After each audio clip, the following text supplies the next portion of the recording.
Good morning. Today on Spotlight, get ready for a summer musical extravaganza at the Aretha on the Detroit riverfront.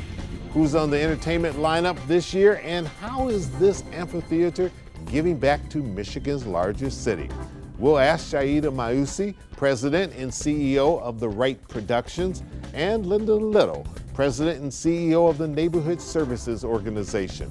And later on our Sunday morning program, meet Carla Wagner from the west side of the state, one of the leaders of Axe My Tax, a grassroots petition drive effort to eliminate, that's right, completely get rid of property taxes in the state of Michigan. It's Sunday, June the 18th. I'm Chuck Stokes, and this is Spotlight.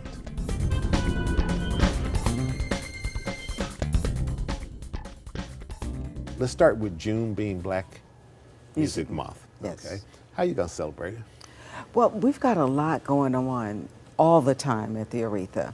We have a real commitment to trying to serve multiple generations. Okay. You know, because Detroit music. Not just old school like me, not just old right? school, not just, Okay. you know, and not just young school either, right? So we're going to celebrate some jazz, which is a tradition at the Aretha. Wednesday nights. Wednesday nights. Jazzy nights, yeah. Right, and that's been 35 years of that.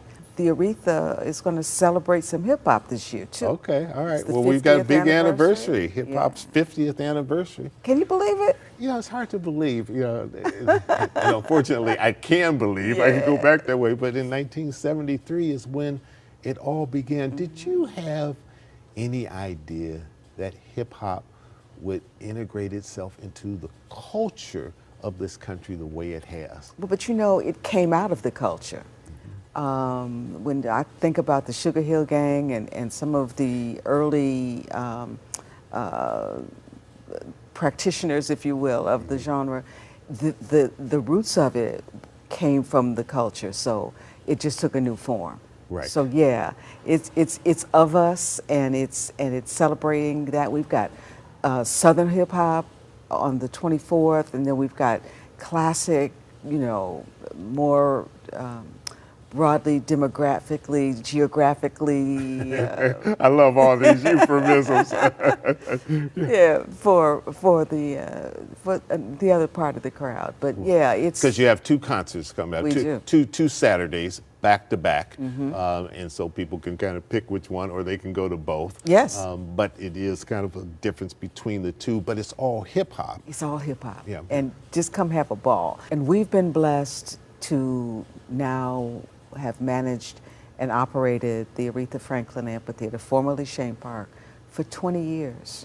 This is our 20th year providing services at the Aretha. So we're really grateful to the city of Detroit and the sponsors and the audiences that have allowed us to try and serve. What do you think has been the secret to your success down there on the riverfront in a highly, and when I say highly, I mean highly competitive business in which you can't rest on your laurels from what happened the year before, no matter how many people you packed in. It's like, what can you do this year? And you're competing against some of the best venues in the nation, even though you're right up there at the top with them. But it's a constant game of staying on your toes. It is. It is the blessing of being an independent venue. That's part of our secret sauce, if you will. We get to do things that that big corporations can't necessarily pivot and do. We can be more creative about it. Gives you more flexibility. It does. The other side of it is that as small business, we are a small business, and there are lots of small businesses that are the fabric of not only the Detroit metropolitan community, but across our country. Small businesses are a bedrock, you know? And when small businesses face challenges, they're able to come through them differently than some of the big corporations. My great-grandmother came here, so we are 6 generations deep in Detroit. Detroit is in our DNA, and we love it. I have to stand on not only her shoulders, but of course many people will remember my mother, Joyce Garrett. Absolutely. She brought me along and taught me and trained me and introduced me. And as I started my career, my kids had to come with me because for a long period of time I was a single mom. Right. So if I was there working, the kids were there working right along with me. So they've been a part of this industry, a part of this business since before it was a business. So they helped me when I did Mandela at Tiger Stadium events. And long time ago. Boy, you're really taking me back now. You're aging me. So Because I remember all those things. Yeah. They've been a part of what we now do professionally since they were little kids. And now my grandchildren are working. And it's a good experience. When the times were hard, it was 3 generations down there working and not necessarily for a paycheck. All right. We're going to take a little break here. When we come back, I'm going to put someone next to you to help talk about how you've also partnered with the city of Detroit and organizations in Detroit to give back to Detroit. And we'll talk about some other stuff a little later down the line in just a second. We'll be right back. Stay with us.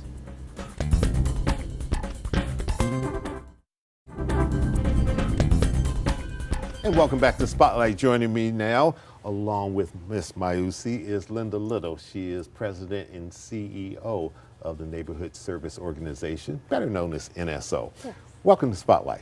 Thank you, Chuck. All right, we wanted to add you into this because Shahida has already talked about the partnership and connection that they have with the city of Detroit and other organizations, because it's not just about bringing the money in, it's also about using some of those proceeds to help other organizations and the influence that they have. You've got a big partnership coming up with them called A Day of Hope. What is that? Yeah.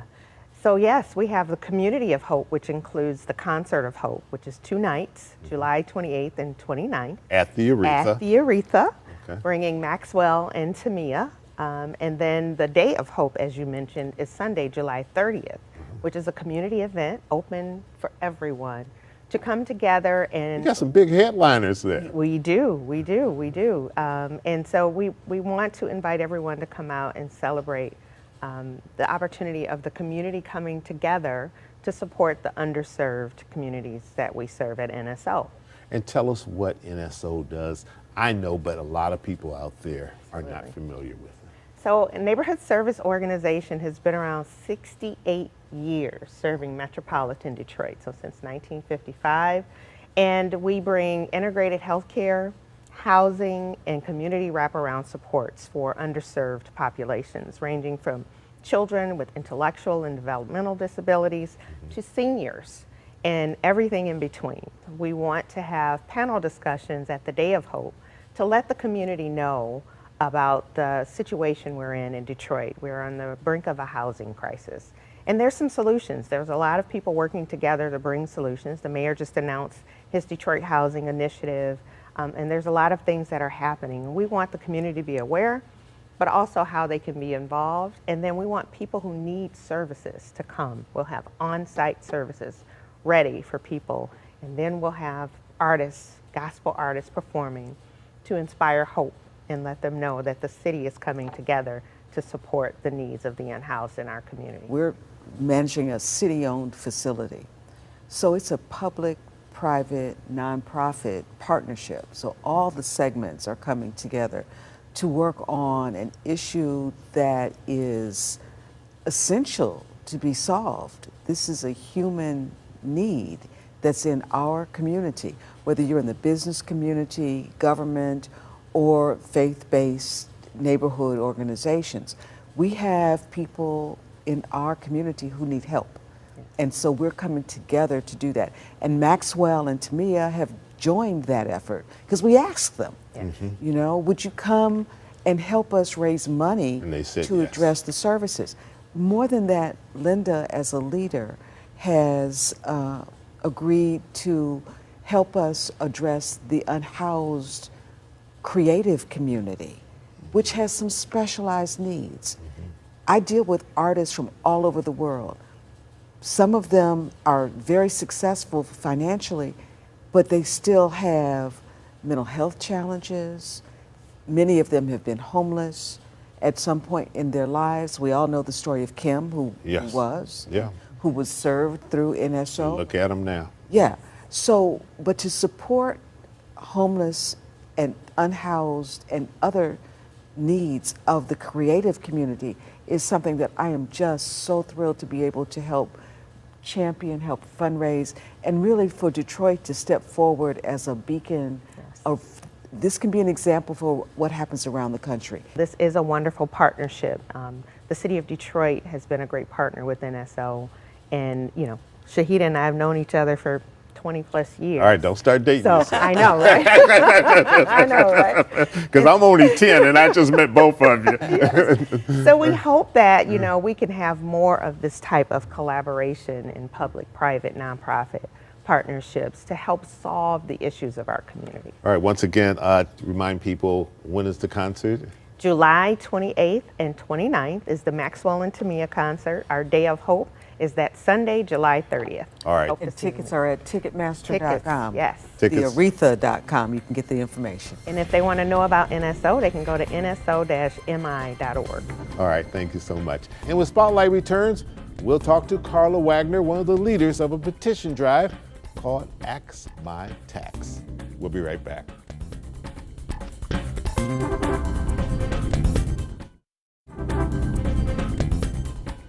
And welcome back to Spotlight. Joining me now is Carla Wagner. She is one of the proponents of what she hopes will be a petition drive, a successful petition drive called Axe My Tax. Welcome to Spotlight. Thank you. All right. Thanks for having me. And you came all the way over from the west side of the state, right? I did. Okay. Yes. What area you live in? I'm in Rockford, just north of Grand Rapids. Absolutely. They got a big high school over there. All right. Let's start at the beginning. You're at the education phase of this right now. You haven't actually started collecting the signatures, correct? That is correct. That is correct. We are trying to educate people as much as we can about what this proposal will do, because it's a little convoluted, and we want to make it as easy as possible for people, so when they get to the voting part in November of 2024, That's your aim. Get it on the November aim. 2024 ballot. Yes, it will be real easy for them to vote yes on eliminating property taxes. Constitutionally eliminate the state and local government's ability to tax and seize our properties. All right. Ms. Wagner, I'm reminded of that old saying, there are two things in life we will not be able to ever avoid as human beings, and that is paying taxes and dying. You're trying to go against the norm of one of them. This is an uphill battle. It definitely is, but people also need to remember, besides property taxes, there's about 10 or 11 other taxes that we pay. So the state gets revenue from all of those other taxes, and we just feel that property tax is probably the most unfair and unequitable, because there's a small portion of people that pay for the services for everyone, like in the community or in the state, however you want to look at it. So when you talk about property owners, way back when property taxes started, you know, we were a very rural state, so you know, everybody owned property.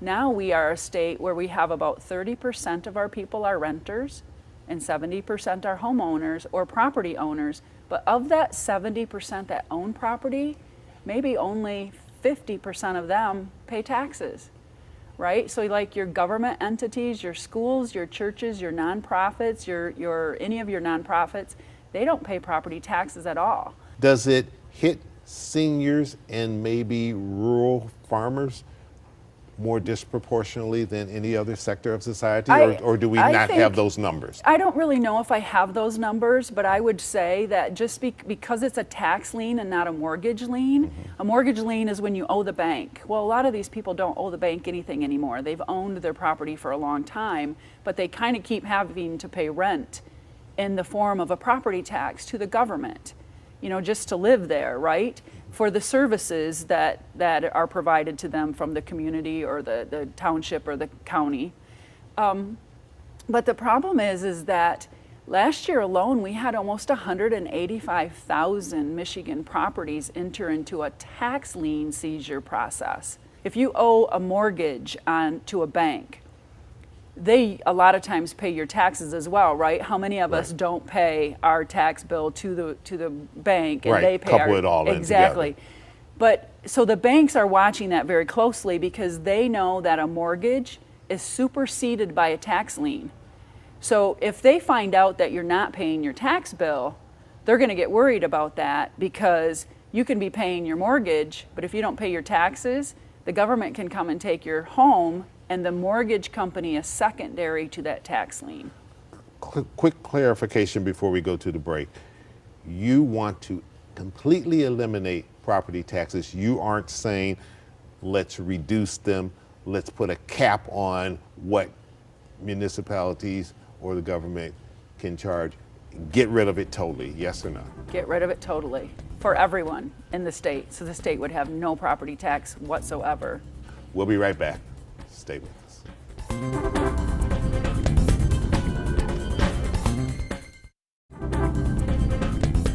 Are there any other states in the United States that don't have a property tax?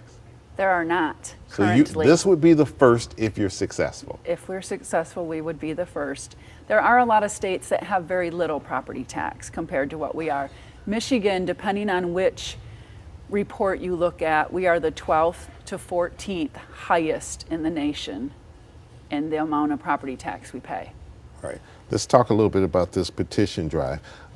You need about, well, legally you need, I think, what, about 450,000 legitimate signatures, which means you got to go above that number, because some of those aren't going to make it when it gets to the Board of Canvassers and they get tossed out before you get, and you have to also get your language approved in terms of the petition drive by the Board of State Canvassers. 2 uphill battles. Absolutely. All right. But if it was easy, it would have been done a long time ago. Every time we go out and speak anywhere, we collect more and more volunteers. So we are going to be speaking across the state. In fact, in the 3rd week of July, I think I'm up in the UP for almost a week speaking and at events and things up there. So we've been out and about quite a bit already. And we're always seeking more speaking engagement so we can keep educating people. Are you going to buy signatures? Hopefully not.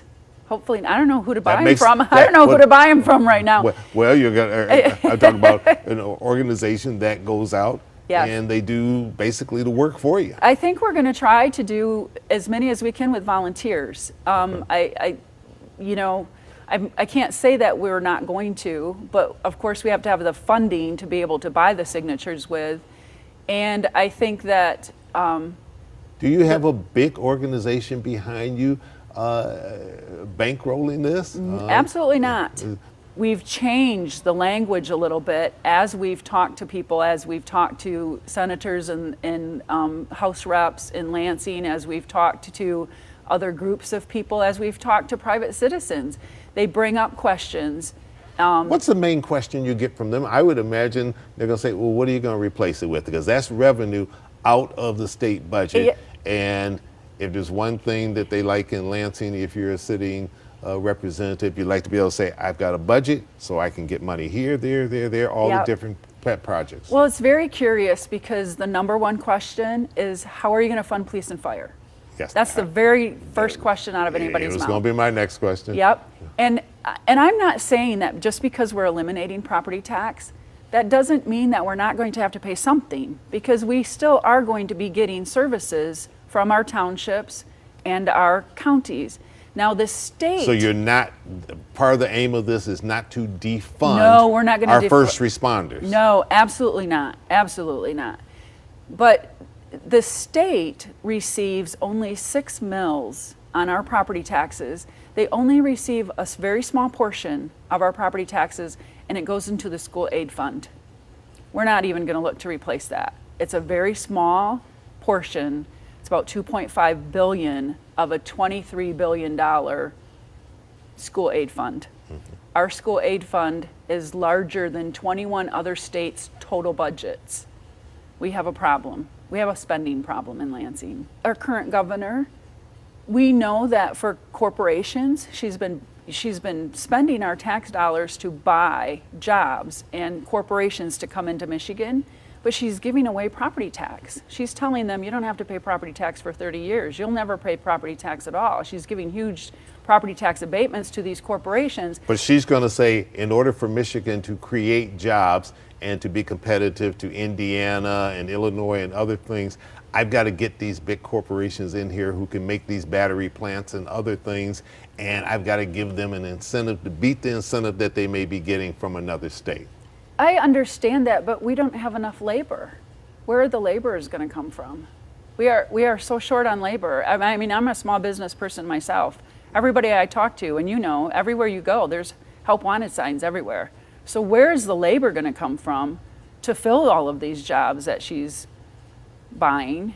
So she just started a committee to find out how to bring more people back to Michigan. And I'm like, well, you know, take away the property tax, they'll come flooding back, right? Right. They'll come flooding back along with those corporations that are going to come in here.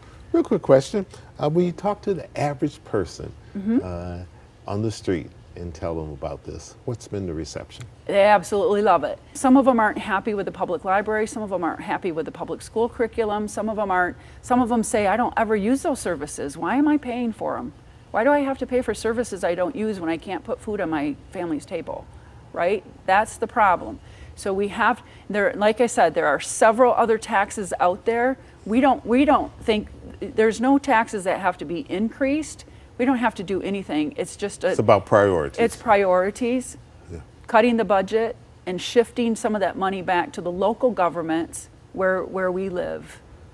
Carla Wagner is a small business owner on the west side of the state. Have you ever been involved in doing a petition drive like this before? No, I have not. All right. Are you running for political office? I am not. Are you using this to raise your name to run for political office? No. All right. No. All right. If people want to get more information, where do they go? axmytax.org. All right. That's the best place. Carla Wagner, thanks so much for coming in. We'll keep tabs with you. You All promise right. to come back. Absolutely. Update us, especially if you get everything approved and it's time for people to start signing petitions. Absolutely. And one more thing. This is absolutely in the hands of the people. When this does not have to go through the legislature. Grassroots. Grassroots. It does not have to go through the governor. This is fund us. You know, it takes money to do this. It takes money to print petitions off. We need to be funded. We need to have volunteers to collect signatures. So sign and come out and vote. We can eliminate property tax. It's that easy. And I'm Chuck Stokes. We'll be back next week with more newsmakers in the spotlight. We hope you have a great week.